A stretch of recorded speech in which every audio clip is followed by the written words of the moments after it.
Hi, Mark. Yeah, it's been a long day.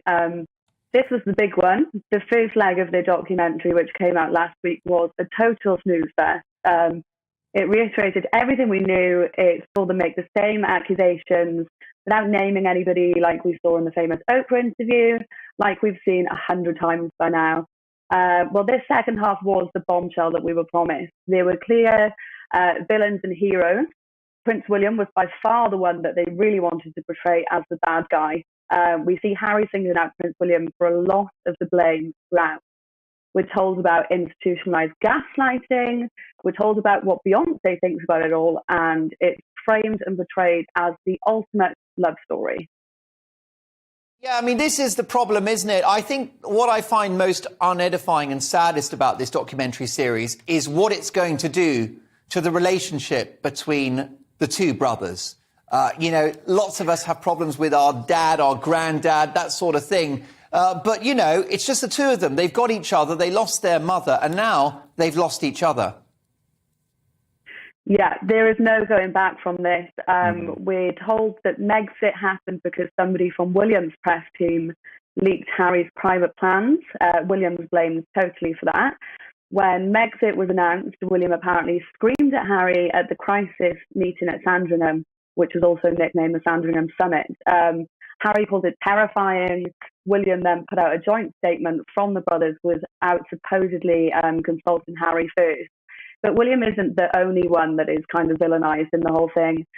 Charles doesn't get away with anything. When Harry said it was terrifying to have my brother scream at me, my father said things that simply weren't true, and my grandmother quietly sit there and sort of take it all in. So Charles doesn't get away with it, and even the Queen, where it might not seem so bad towards his grandmother, but remember, she is the one that presided over the institution that he is complaining about. So you even see him kind of complaining about the Queen in this one, where usually Meghan and Harry have nothing but good words to say about the Queen, and they're very clear on that. Cara Kennedy doesn't hold back. She says the much-anticipated documentary from Prince Harry and Meghan Markle is like a reality TV show. That's a big claim, especially when the subjects are former royals, not contestants. Tonight we dive into what she really means, why this matters, and how the royal image is changing under the lens of entertainment. When Harry and Meghan announced their deal, the language was clear. Insight, legacy, truth. A documentary about inner life, royal tradition, healing. But as Cara Kennedy suggests, what we got feels different.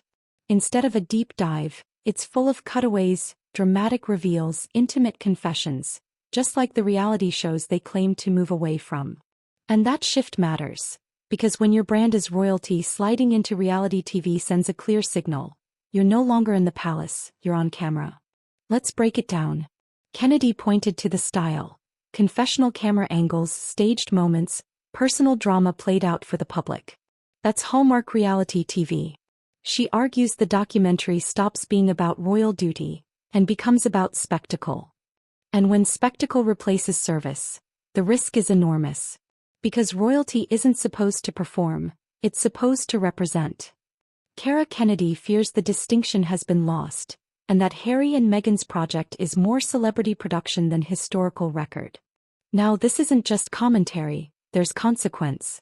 If Harry and Meghan's documentary is judged by reality TV standards, that changes how people judge it and judge them. Royal biographers, palace watchers, even the public will wonder, is this a genuine conversation or a show set to list? They've opened their hearts to the world. Is there any material left, particularly with a book in the offing? Well, yeah, so I kind of thought, wow, what new stuff could transpire? But there was new stuff in this. We heard about Meghan's miscarriage a lot more. That's something I've seen a lot of discourse on social media. Harry makes a very damning accusation, which was, I believe that my wife suffered a miscarriage because of what the Mail did. Obviously, they're talking about the privacy battle that happened after the Mail on Sunday wrote the letter that she wrote to, published the letter that she wrote to her father, sorry. So that was new. That was very damning. But yeah, we heard about Nottingham Cottage, about how they weren't very happy about their Grace and Favour residents. But yeah, I mean, we've got, how many days is it now? 26 days until Harry's book comes out to tell this entire story over again. So we'll see what's new. As a piece of television, how do you rate it? I mean, is it watchable? Did you find that you got to the end of episode 4 and you were looking forward to the next 2? So the first 3 was a slog. It was very hard to kind of get through because, like I said, we've seen it all. The last 3, they're kind of very reality TV-esque, kind of keeping up with the Kardashians. There's little cutaway shots. Also, at points they name drop. There was a point where Beyonce texts Meghan randomly as the cameras were on them, saying that she thinks that Meghan was selected to break generational curses that need to be healed. And Meghan does a little "oh" at the end. So yeah, it's quite performative and it's quite reality TV-ish compared to Archetypes and Meghan's podcast. That's kind of a lot more scripted. We see a lot more kind of natural shots of them in this. When every emotion is edited, every scene stylized, you don't get authenticity. You get production value. And that undermines trust. Kara Kennedy's warning is simple. The moment royals start acting like reality stars, the franchise changes, for better or worse. Public reaction backed Kennedy's view. Some viewers said they felt manipulated, not touched. Some critics said the documentary allergic to nuance, allergic to silence. For the Sussex brand, that's a red flag.